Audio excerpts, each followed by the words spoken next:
Marta, qué gusto de que estés aquí conmigo, con nosotros, aquí en el Colmex.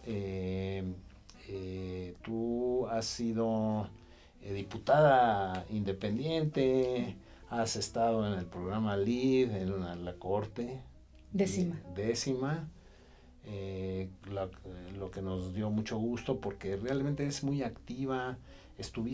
Tienes una trayectoria muy interesante de organizaciones de la sociedad civil y empujar ahí proyectos y temas relevantes para la Ciudad de México en principio, pero en general, ¿no? Y además eres ex secretaria del Medio Ambiente del gobierno del DF, y yo quisiera, a reserva de que me digas, me amplíes un poco lo que haces o lo que quieres, si quieres ampliar tu presentación, pero creo que te voy a hacer dos preguntas o dos temas, voy a tocar dos temas que creo que son relevantes de tu personalidad actual o reciente.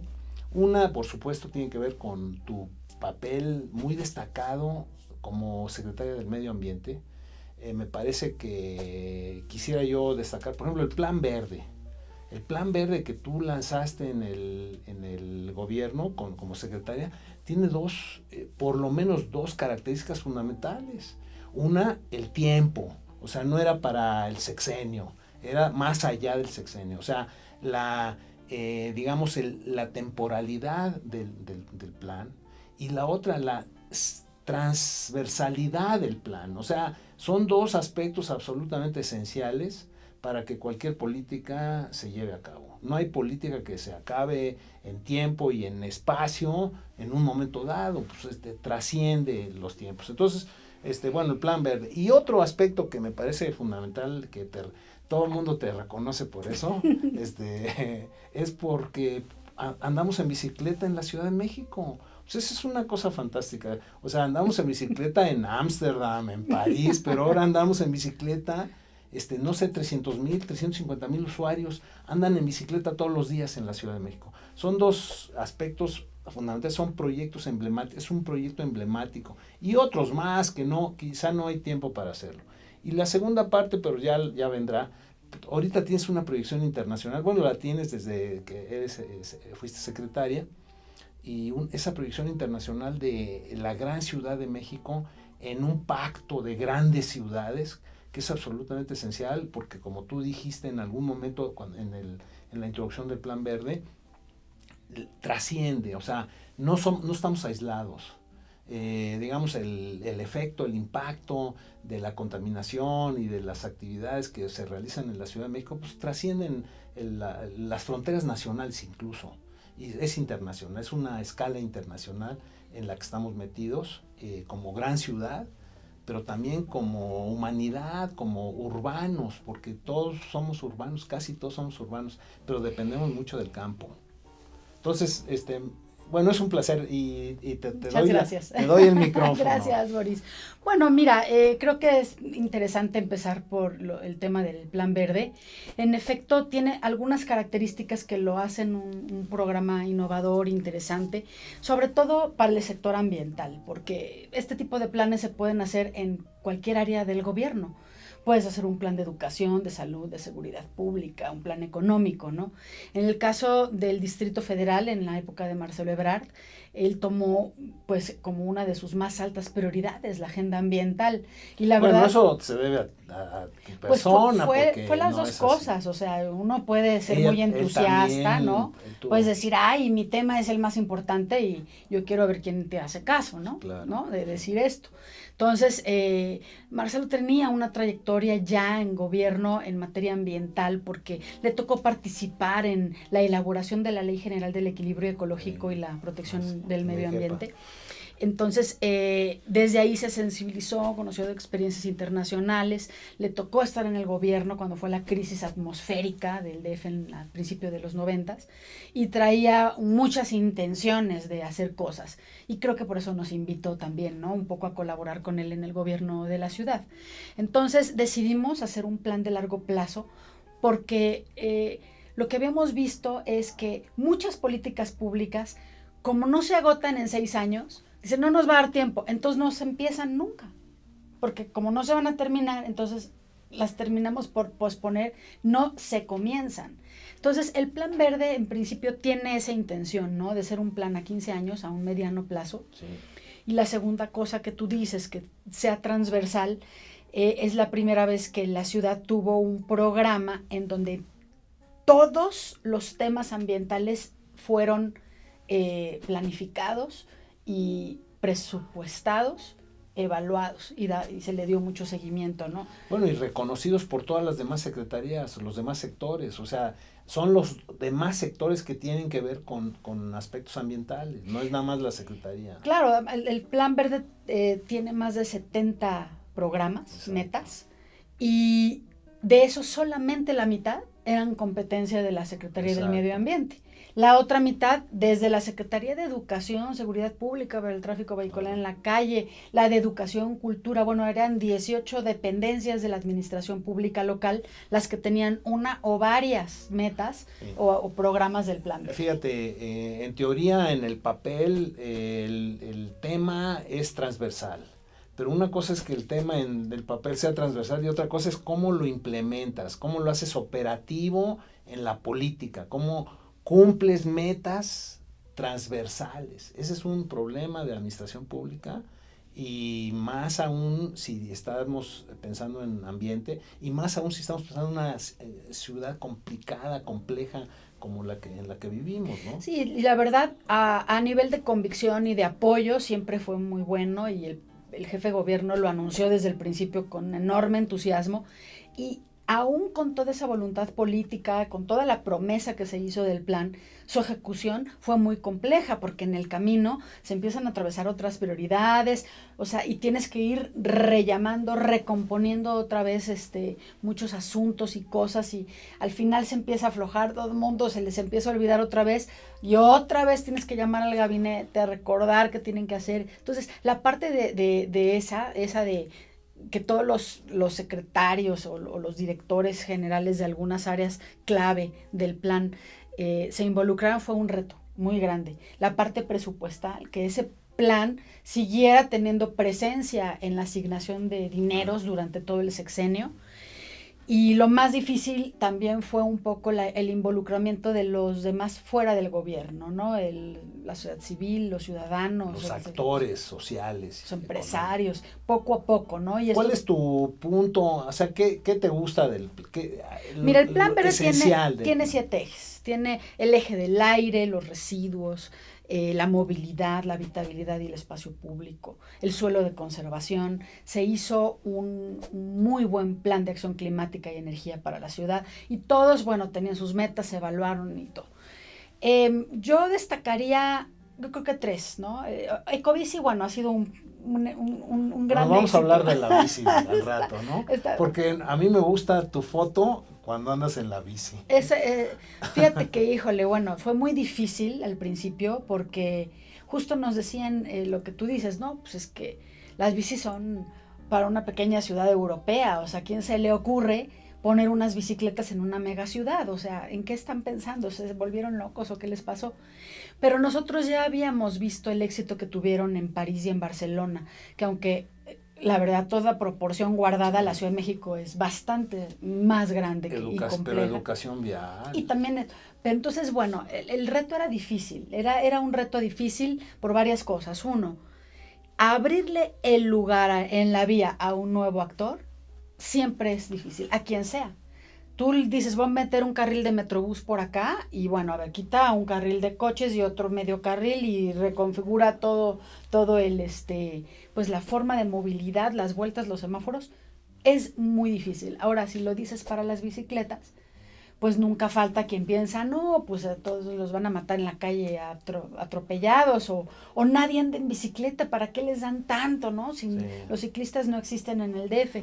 Entonces eran muchos estigmas que vencer, pero solamente se pudieron vencer planeando muy bien, porque había una cosa muy, muy cierta y era que cualquier falla le daba en la torre a una iniciativa tan difícil de implementar. Delicada. ¿No? Imagínate los primeros 2 meses un atropellado en Ecobici o en el Muévete en Bici que se hiciera un caos vial alrededor de Reforma.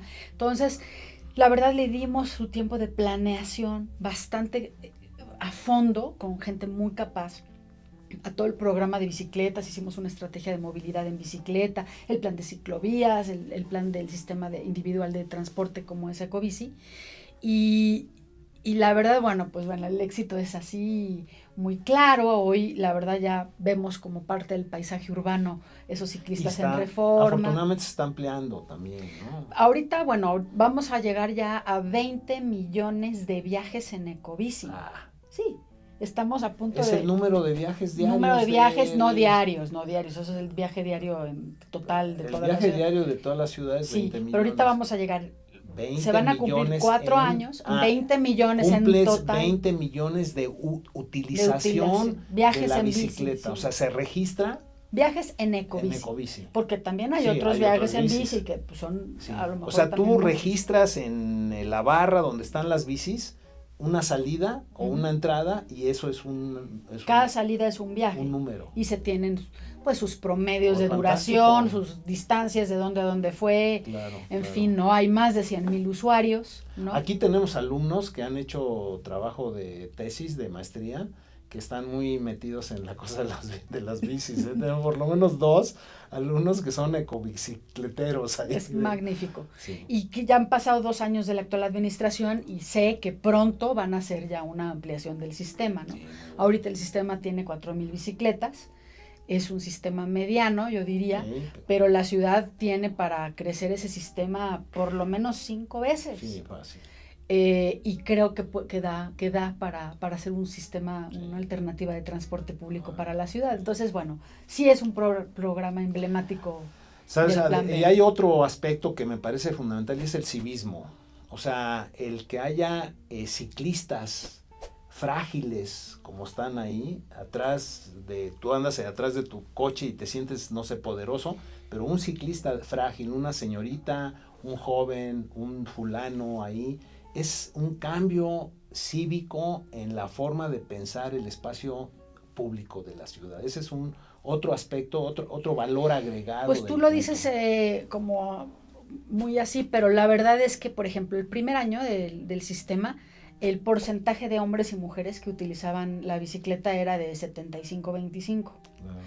Y el indicador de uso de mujeres de la bicicleta es muy interesante porque indica mayor seguridad.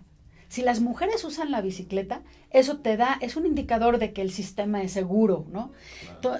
Al final terminamos con un porcentaje de 60-40 y estoy segura que muy pronto puede ser 50-50 porque el sistema es un sistema muy seguro. Nos dio también un gran orgullo en el tema de comunidad, porque analizamos otros sistemas de bici pública del mundo y veíamos mucho vandalismo, mucho robo de bicicleta y muchos atropellados. Y resulta que así como nos ven en la Ciudad de México, que somos un país subdesarrollado y desordenado y caótico y el tráfico, en fin, somos de los sistemas del mundo con menos incidentalidad, accidentes, mucho menos robo de bicis y vandalismo. ¿De verdad? Entonces, cuando tú ves que hay una marcha de cientos de miles de personas en Reforma y nadie te grafitea una cicloestación, es porque alguien siente que se va a hacer un autodaño haciendo eso y por lo tanto quiere decir que el sistema ya se lo apropiaron, ¿no? Los ciudadanos. No te puedo decir que propongamos aquí en este tipo de reunión que vayamos a andar en bici. Sería buenísimo que nos lleváramos aquí a los camarógrafos que nos están tomando a andar en bici, que nos siguieran y seguimos platicando. Otro proyecto dentro, perdón, te interrumpí. Ese fue se nota mucho, ¿no? Es un programa muy notorio, ¿no? Hay otros programas, a mí, por ejemplo, mi preferido de toda la administración es el Mercado de Trueque. Es una iniciativa cultural para transformar la manera como manejamos los residuos en las casas.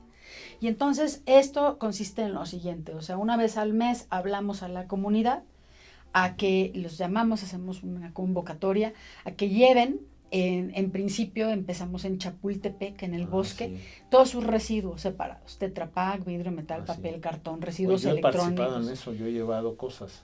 Pues entonces llega la comunidad, la gente ahí con todas sus bolsas, se pesan todos los residuos, dependiendo de la equivalencia con el precio del residuo, se le dan unos puntos verdes en ese momento, unos papeles que son puntos verdes.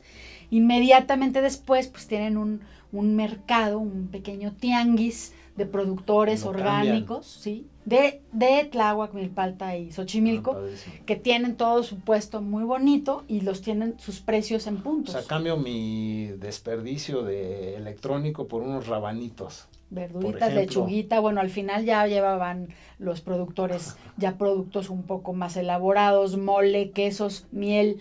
Entonces, a mí me parece muy interesante porque, en primer lugar, no manejamos dinero. No hay en el programa dinero. Todo va ocurriendo a partir de intercambio. Nosotros vendemos los residuos con ese dinero, más o menos, y un subsidio del 50% del gobierno se le paga a los productores, pero en la gente no hay dinero. Es un trueque, es un intercambio. Bueno, es muy interesante porque uno de los aspectos de la sustentabilidad, sostenibilidad, es que tú movilices recursos locales. O sea, que no tengan un componente virtual de energético adicional, sino que no tengas que traer las hortalizas de 2,000 o 3,000 kilómetros, sino que aquí se fomente la posibilidad de hacerlo. Ese es otro aspecto importante. Sí, imagínate llegar con basura y llevarte verduras a tu casa, ¿no? La verdad, el simbolismo de eso y el trato directo con los productores, poníamos en todo el camino, pues la forma como se cultiva en Chapín, en Xochimilco, toda la lechuga y no sé, los rábanos, como tú dices, muy lindo. O sea, es un programa para mí que sí es de profunda conciencia. Sí, ¿no? Es interesante tu sensibilidad a la parte que yo creo que es la más difícil de cuestiones ambientales, es la cultura y la forma de cambiar el paradigma, o sea, la forma de pensar la vida urbana, la vida cotidiana en otros términos distintos a los que hemos estado pensando, de consumidores siempre, ¿no? Pues ¿sabes qué es de lo que más disfruté y me gustó mucho? Que la alianza con la gente. Porque en todos estos programas, por ejemplo, también cuando cerramos Reforma para el Muévete en Bici, el Mercado de Trueque, la Ecobici, siempre como que el gusanito y la duda era, ¿y quién rayos va a manejar estas bicicletas? ¿Y quién rayos va a separar un mes su basura, ir con sus bolsas en el metro, en el coche, en la bici, en el taxi o qué? ¿Quién va a hacer eso? Y resulta que son cientos de personas que lo hacen. O sea, y cuando el primer día llegaron 3,000 personas al mercado de trueque y se acabó el producto en 2 horas, y decíamos, ¿y ahora qué vamos a hacer? Entonces se empieza a convertir en un problema, pero no quién viene, sino que aumente la cantidad de gente, y entonces es cuando más dices, no, es que sí vale la pena y tienes un quórum para hacer una política pública. ¿No? Es ciudadanía. Muy padre, o sea, y yo creo, la verdad, yo le doy un gran mérito al chilango. De verdad, la gente en el DF hay para todo, ¿ok? Si tú llamas aquí y dices, voy a hacer un concurso de zombies en el momento de la revolución, te llegan 100,000 gentes disfrazadas. O sea, hay mucha gente dispuesta a hacer algo. No son el 100% ni todos, pero la masa crítica necesaria para ir transformando y moviendo a la ciudad en distintos sentidos existe aquí. Sí, fíjate, la vida cultural en ciudades muy desarrolladas es muy amplia porque muchas instituciones tienen extramuros, actividades extramuros, iniciativas locales, no necesariamente de parte del gobierno, sino de parte de organizaciones de la sociedad civil y todo. Esa es una vida cultural que favorece un montón de asuntos. No vamos a relacionarlo, lo podemos relacionar con lo que sea seguridad, pero no es ese el punto. Oye, Marta, me gustaría que me dijeras otro aspecto de tu... No lo hemos agotado, pero a lo mejor hacemos un programa especial sobre las medidas ambientales para una gran ciudad. Pero el otro es tu involucramiento y proyección que tienes internacional. Yo fui testigo de una reunión en donde hiciste que firmaran los Buenos Aires y Sao Paulo, ¿te acuerdas? Ahí firmaron un pacto con la Ciudad de México y ahí los tenías ahí a todos puestísimos. Pero el pacto ese de las grandes ciudades es importante. Fíjate que la literatura habla de ciudad-nación, o sea, habla de las ciudades como los elementos cohesionadores de las relaciones internacionales, toda una serie de cosas ahí que se están transformando, porque más del 50, el 80% de la población del mundo vive en ciudades, es urbanita o lo que sea. Ahora, el impacto de esto en el campo y es tremendo, y bueno, pero ese es otro tema al que nos vamos a... Pero dime que es esa nivel internacional, ese plano internacional. Mira, durante la administración de Marcelo Ebrard en el gobierno de la ciudad, se hizo el plan de acción climática y se fue a presentar a muchos foros, y luego cuando ya se evaluó y empezamos a lograr las metas de reducción de emisiones, la ciudad empezó a tener mucho reconocimiento en esta materia y nos empezaron a invitar a muchos eventos sobre ciudades y cambio climático. Al final, en 2009, a la mitad del sexenio, fuimos a la COP en Copenhague. Y recordarás, ¿no?, que pues ahí hubo una gran desilusión y no pasó nada y no hubo un acuerdo de compromisos asumidos por los gobiernos nacionales para reducir las emisiones de gases de efecto invernadero. Pero en esa misma reunión, la alcaldesa de Copenhague invitó a varios líderes del combate al cambio climático en el mundo, invitó a Marcelo, invitó a Boris Johnson de Londres, al alcalde Bloomberg de Nueva York, estuvo Mazondo de Johannesburgo, estuvo Macri de Buenos Aires, fueron varios ahí, ¿no? Y entonces yo tenía muchos años de ir a las COPs y de ver este estilo ONU de negociaciones, de que es, pues yo no me muevo, y si me muevo tantito a ver si se mueve el otro, y yo mejor me echo para atrás y no, y porque si yo no me he desarrollado, o sea, así como la resistencia, es como una resistencia, y mucha burocracia para moverse buscando un acuerdo internacional en la materia. Y ahí fue donde sentí el enorme cambio de los alcaldes. Los alcaldes prácticamente en el panel se estaban peleando por ver quién era el que mejor había hecho todo, ¿no? Cuando vi eso dije, caray, aquí hay una fuerza política muy grande y una enorme energía hacia estos temas, ¿no?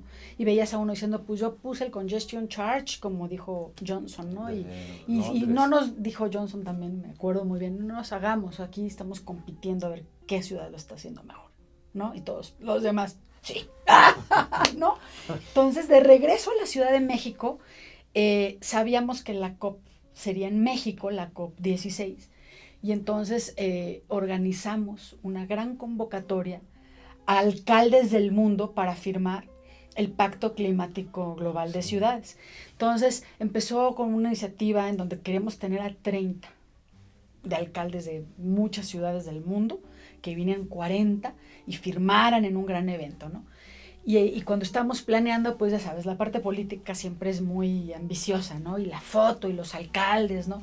Entonces yo le dije al jefe de gobierno, mira, no hagas una declaratoria más, porque la próxima COP va a haber otra declaratoria de esa ciudad, y así. Entonces, ¿por qué no armamos algo en serio? O sea, una cosa que trascienda la coyuntura y podemos convencer a los alcaldes. Traducir las cosas, traducirlo a... Comprometerlos a reportar anualmente lo que hacen. Esa es una pregunta. Mira, yo creo que tenemos que hacer una reunión y hacer una especie de evaluación, si te invito a hacer eso, de qué ha sucedido, porque han sucedido muchas cosas. O sea, los países están atrás de las ciudades. Totalmente de acuerdo. Y es increíble cómo no los invitamos a tomarse una foto firmando una declaración política. No. Yo te invito a que firmes un compromiso de reducción de emisiones con respecto a tus propias fuerzas, voluntario, pero que vas a reportar cada año tu avance y cómo fuiste consiguiendo las metas que nos dijiste que te propones. Entonces cada uno presenta un plan y reporta anualmente. 138 alcaldes firmaron el 21 de noviembre de 2010. 138. Al principio mi mesa era de 40 y luego pues, pongan una mesa atrás más. Se hizo, no te acuerdas del evento, ya de verdad, eran puros alcaldes y ya no había ni auditorio para observadores, porque tuvo una gran acogida de los gobernantes locales. De la ciudad. Fue realmente un evento muy, muy bonito, muy padre. Y entonces de ahí surgió esa gran idea. Fíjate que me gusta mucho decir una cosa. No, en México hay muchas ONGs muy antiguas, muy exitosas, y sobre todo muchos capítulos extranjeros de ONGs Sí. o organizaciones de fuera, ¿no? Que tienen el capítulo México. Sí, ¿no? internacional. Y nosotros pues somos unas de las pocas organizaciones, por lo menos en medio ambiente, la única que nació aquí y ahora tiene en muchas ciudades A ver, una representación. yo lo busco. Pacto, ¿qué? ¿Cómo se llama? Pacto Climático Global de Ciudades. Y Y hoy, lo busco en el internet así tenemos y puedo consultar. es www.mexicocitypact.org. Y entonces hoy somos 340 ciudades, Sí. de los 5 continentes y de 60 países del mundo que están involucradas en este nuevo mecanismo de diplomacia internacional. Y también una cosa muy interesante, no se supone que las ciudades no hacen diplomacia ni relaciones exteriores. Eso está pues solamente pues designado a los gobiernos nacionales. Y ahora resulta que estas iniciativas son una iniciativa de diplomacia internacional por una causa que la verdad es una causa maravillosa. El cambio climático es un fenómeno obviamente muy importante. Oye, Marta, no sé qué estás haciendo en Harvard, pero ahí está el tema para hacer un reporte, una tesis. Ahí está el tema. O sea, a mí me gustaría ponerle números a lo que significa estas ciudades, o sea, el compromiso de estas ciudades en el tiempo y cuánto realmente modifica la tendencia, ¿no? O sea, cómo modificó el business as usual. Sí, podemos. Cómo se ha modificado si las las ciudades curvas. podemos, ¿no? Darle un bajoncito a la curva que va en ascenso enorme de emisiones. Y sobre todo también yo creo que aquí un poco la clave es no repetir los errores que se han cometido de negociación, pues que han la verdad impedido un acuerdo internacional en esto. Hay que hacer muchos incentivos. Sobre todo, ¿sabes qué me gusta mucho? Yo trabajo con alcaldes, ¿no? Esos son mis interlocutores hoy. Y son personajes, los que tienen esto en la cabeza, son personajes que tienen una ambición política muy grande, porque todos van hacia otro lado. Sí. Los presidentes ya terminaron de ir, ¿no? Sí. Ya se les acabó. Sí. Pero los alcaldes de ciudades fuertes tienen muchas ambiciones. Sí. Entonces, un poquito el orientar esa ambición política hacia causas como esta, ¿no? Que van a redituar mucho en sus ciudades, en su espacio público, en su contaminación, pero también en un fenómeno global como el cambio climático, es muy estimulante, es trabajar pues en la parte positiva, ¿no? De la agenda política. Oye, se nos ha pasado el tiempo de una manera increíble. Creo que ya estamos feo, el doble o el triple, ya me están haciendo señales aquí. Pero, mira, me parece que un tema que está ahí interesante, pendiente en el plano internacional, es eso de el peso que tienen las ciudades en este esfuerzo global de reducir las emisiones, decouple, como dicen, desacoplar la economía, ¿verdad?, de las emisiones.